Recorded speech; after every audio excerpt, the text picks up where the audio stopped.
un trozo de pan, la lucha de cada día, que vivir sin esta vida es imposible para mí. Dame las uvas y el sol, la bella emoción de amar bajo las estrellas, que vivir sin esta vida. Tenemos todos la enorme responsabilidad de asegurar hoy y para los tiempos la democracia y el respeto por la dignidad del hombre en la tierra argentina. En este momento de la historia argentina, donde la sociedad interpela a la justicia marcando un grado problemático de insatisfacción, creímos absolutamente justo para la democracia, para la república, para las instituciones, realizar este homenaje, este reconocimiento, que para nosotros es un punto de partida. Y es un momento de reivindicación de la justicia en un hito histórico, que fue aquella sentencia reclamada por la sociedad argentina como base de la construcción democrática. Quiero también reconocer, y por eso está presente aquí el nieto del presidente Alfonsín, que fue el hombre que manifestó su compromiso con esta necesidad de verdad y justicia de la sociedad argentina. Quiero señalar al fiscal Estracera, que no solo tuvo un papel protagónico en el juicio al que nos estamos refiriendo, sino que acompañó con su presencia, sus opiniones y aún respecto de este presidente del Consejo de la Magistratura, su apoyo para estar ocupando el lugar que hoy me toca ocupar. Señores jueces, tal como es aceptado sin reservas por el orden jurídico internacional, cierta clase de hechos, por su profunda inmoralidad y fundamentalmente porque exceden las necesidades del combate para convertirse en crímenes de lesa humanidad, no son permitidos ni siquiera en la guerra. Quiero utilizar una frase que no me pertenece, porque pertenece ya a todo el pueblo argentino. Señores jueces, nunca más. En aquellos momentos, el Poder Judicial era un simulacro de justicia con desapariciones y habeas corpus sin respuestas, con desaparición de abogados, empleados, funcionarios. Muchos de ellos fueron privados de la vida sin forma alguna de juicio, y además de que durante el tiempo de esa detención muchos o casi todos los detenidos fueron víctimas de salvajes tormentos. El Consejo de la Magistratura de la Nación, en una historia que no es conocida, también tuvo intervención en el juzgamiento de la conducta y el desempeño de aquellos magistrados que tuvieron participación en la etapa del proceso militar, pero que luego mantuvieron su condición de jueces y por lo tanto fueron sometidos en determinada instancia al enjuiciamiento político. Integrantes de la histórica Cámara Federal, ustedes reivindican a la justicia y su histórico ejemplo debe ser la base que sostenga la premisa de Roll de que la verdad y la justicia no pueden estar sujetas a transacciones. Muchísimas gracias por su presencia, muchísimas gracias por compartir este acto que este órgano constitucional de la justicia tiene para con ustedes. En la madrugada del 24 de marzo sonó el teléfono en mi casa y una voz trémula me decía, se llevaron a Carmencita, se llevaron a Carmencita. Se trataba de Ana Rosa, su madre, querida amiga de muchos de nosotros, de muchos de los que estamos acá. Sentí la imperiosa e inmediata necesidad de ponerme en acción para ver qué era lo que había pasado y qué auxilio podíamos brindar en ese momento. 6 años largos después, me buscaban afanosamente Ricardo Gilavedra, Andrés D'Alessio. Asumimos una empresa azarosa porque estaba dominada por 2 sentimientos distintos. Primero, una profunda vocación de parte nuestra, compromiso y entusiasmo por ser gestores de lo que podría llegar a ser la recomposición de las bases de una democracia y de un Estado de Derecho. Y el otro sentimiento era la incertidumbre que predominaba también acerca de qué habría de ser de nosotros si ese juicio no llegaba a buen puerto. Respetamos a rajatabla las garantías constitucionales y aplicamos nada más y nada menos que el Código Penal argentino, sin ninguna modificación en ningún sentido.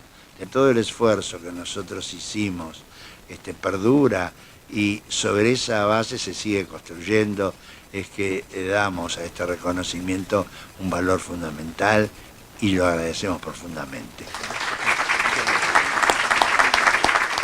Quiero recordar a los que no están y que pusieron mucho para que comenzara esta nueva etapa. Al presidente Raúl Ricardo Alfonsín, sin cuya decisión política y valiente no podría haberse llevado a cabo este juicio. A Ernesto Sábato, que presidió a la CONADEP, que puso una base fundamental para la realización del juicio y para el conocimiento de los hechos. A Julio Estracera, que fue un excelente fiscal en el juicio, y a nuestros colegas Andrés D'Alessio y Jorge Torlasco, que lamentablemente ya no nos acompañan. En la Constitución real de los argentinos, los golpes de Estado estaban reconocidos.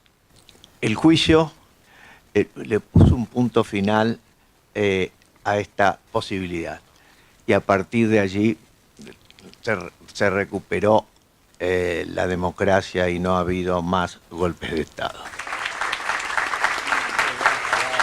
La decisión de revisar las cuentas del pasado, esos crímenes salvajes y clandestinos que había cometido la dictadura militar, no era sencilla. No era sencilla porque aparecían impedimentos tanto jurídicos como políticos, como materiales, que lo hacían imposible.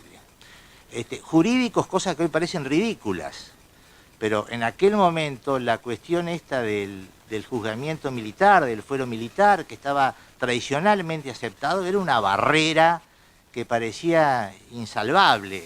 Hoy recurrimos a la Convención sobre Desaparición Forzada de Personas, que dice que nunca los militares pueden juzgar estos hechos, y parece todo muy fácil, ¿no?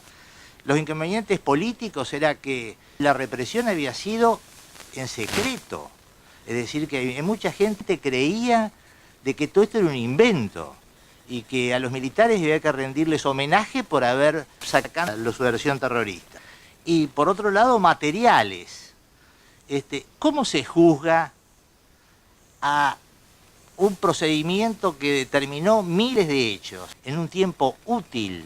Esas inconvenientes, bueno, comenzaron a ser despejadas de a poco. En primer lugar, la intuición y la audacia de Alfonsín de iniciar un camino inexplorado, un camino inédito. El Congreso, que modificó el Código de Justicia Militar y derogó la ley de amnistía, el informe de la CONADEP, todas estas circunstancias dieron lugar a que se pudiera realizar el juicio. Que el juicio ha quedado incrustado en la transición democrática argentina porque evitó la venganza privada. Por otro lado, posibilitó también la conformación de uno de los pocos consensos que tiene la sociedad argentina respecto al repudio de la violencia como forma de acción política, y además posibilitó que la democracia pudiera establecerse sobre el Estado de Derecho. Tenemos que pensar ahora, en estos tiempos difíciles para la justicia, de qué manera podemos hacer todos esfuerzos, ¿no? para poder volver a tener una justicia cercana, democrática, independiente y sobre todo a los servicios del pueblo. Muchas gracias.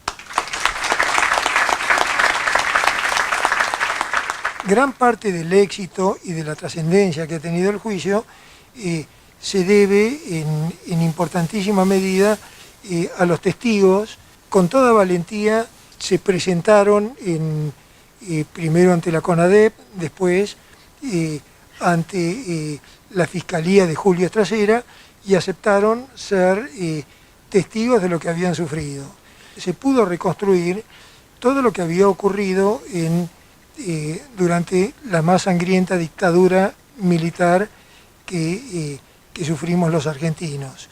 A partir de diciembre de 1985 ya no se discutió más en la Argentina qué era lo que había pasado, si era todo un invento, que no existían desaparecidos, que los desaparecidos estaban en el exterior.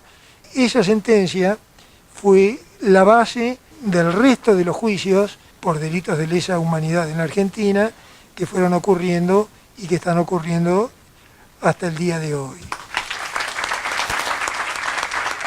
Con una profunda emoción agradezco este acto a todos los miembros del Consejo, al doctor Piedecasas, y también agradezco en mi carácter de simple ciudadano a los jueces, los que están, los que no están, por su conducta ética, su valor y la moral que la llevaron hasta las últimas consecuencias. Muchísimas gracias. Andrés D'Alessio fue un hombre que vivió con un grado muy alto de compromiso personal la tarea judicial. Y esto fue así porque consideraba al derecho como una herramienta válida para mejorar la realidad. Y entonces entendía que valía la pena ese esfuerzo personal que puso en su trabajo. Y así vivió el juicio de 1985, como otras tantas decisiones que le tocó tomar a lo largo de los iniciales tiempos de reconstrucción democrática. En nombre de la familia de Andrés D'Alessio, muchas gracias, señor presidente, muchas gracias al Consejo. Como suele suceder en estos casos, la emoción me atrapa, el recuerdo de papá, así que nada más que muchas gracias y un honor estar acá.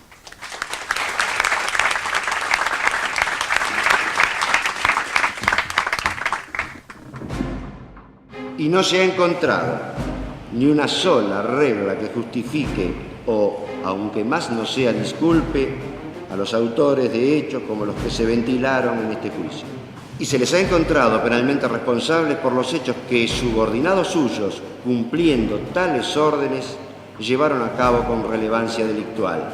Es por todo ello que el tribunal, por unanimidad, falla, condenando al teniente general Jorge Rafael Videla a la pena de reclusión perpetua, condenando al almirante Emilio Eduardo Macera a la pena de prisión perpetua, condenando al teniente general Roberto Eduardo Viola a la pena de 17 años de prisión, condenando al almirante Armando Lambruschini a la pena de 8 años de prisión, condenando al brigadier general Orlando Ramón Agosti a la pena de 4 años y 6 meses de prisión.